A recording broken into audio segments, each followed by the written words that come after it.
Dear Venerable Long Po, I would like to ask the question about the situation whereby false allegations are made against us without any basis. How should we take it?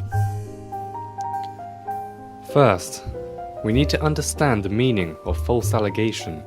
It means when we are right, but they think it's wrong, or we are doing good deeds, but they said it is bad. We call this false allegation. More than that with allegation, even they know that we are neither wrong nor bad, but they still lay blame on us for doing or being so. Let's go right into their mind. Why do they do this to us? Or why us? There must be two main reasons. The first rationale is conflict of interest that upsets them. The second grounds is ill will, because we did something they dislike. Therefore, they want to destroy us with wrong accusation. Oh, there is another reason. This happened to me once. After the matter was clarified, I asked the other party forthrightly of why this happened. He told me that it was because he just did not like me. Well, things happened. Once we found the three explanations, keep observing and don't rush to do anything yet. You have to see how far the damage will go. Whether it is among a small circle, it is affecting the family, or up to the office scale, or worse than that, it will affect the public like those high authorities in the public service, and in politics such as some prime ministers or ministers. Alright, as there is an allegation, and they know we are not wrong, we are not bad. To rectify this, we have to get to the point. If it is due to conflict of interest, there should be consultation and compromise, which can change the situation to the better, or from something serious to something bearable, which can bring about a small disadvantage, but it can be agreeable, so the matter can be finalized. In some cases, it's better to stop the matter beforehand, even if it will result in a small loss. Go ahead and finish it. In the case of ill will, it's a little bit hard. Maybe beg for forgiveness, but apparently, as we are not in the wrong, we don't know why we need to apologize. In this case, consultation might be fruitless. The third reason is about being annoyed. Not jealousy, but very close to it. It is like they are annoyed because you are more beautiful. It was not jealousy, but it is bothering you, and they didn't want to look at you.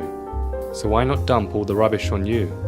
For example, your business is flourishing more than theirs, or the friends of their ancestors, without any conflict of interest, and it is not even jealousy, but it bothers them. For the third situation, it probably has to be what our ancestors taught us. To be considerate, to be polite, and to be humble. That could help rectify the situation. But what happens if we let the feelings go on until they become jealousy? Then it is again hard. But in conclusion, no matter which situation, what we have to do when there is an allegation is to first check ourselves to see whether there is any fault or damage in our doing. If there is, and even though it is minimal, try to mend it. Otherwise, it would give them a chance to overstate the matter. Secondly, recite this: endurance. This mantra is wonderful. Keep enduring. It is as we are under the sky. We may need the strong sun to dry our clothes, but when it rains, what do? We have to put up with it. When there is bad circumstances, we have to bear with it, and we might comfort ourselves that we did the same to them in the past lives. Today, they are taking the repayment. As we think this way, we could comfort ourselves to a certain level. At the same time, we should try to find out what causes the situation, whether it was because of conflict of interest, or ill will, or we bothered them. When we have found out the reason, then try to reconcile and work out for mutual interest. Try to solve the problem step by step. If it was the misunderstanding within the family, then resolve in the family. The same goes for the office level, or if it happened to the public level, then resolve accordingly. Certainly, this level is a little bit harder.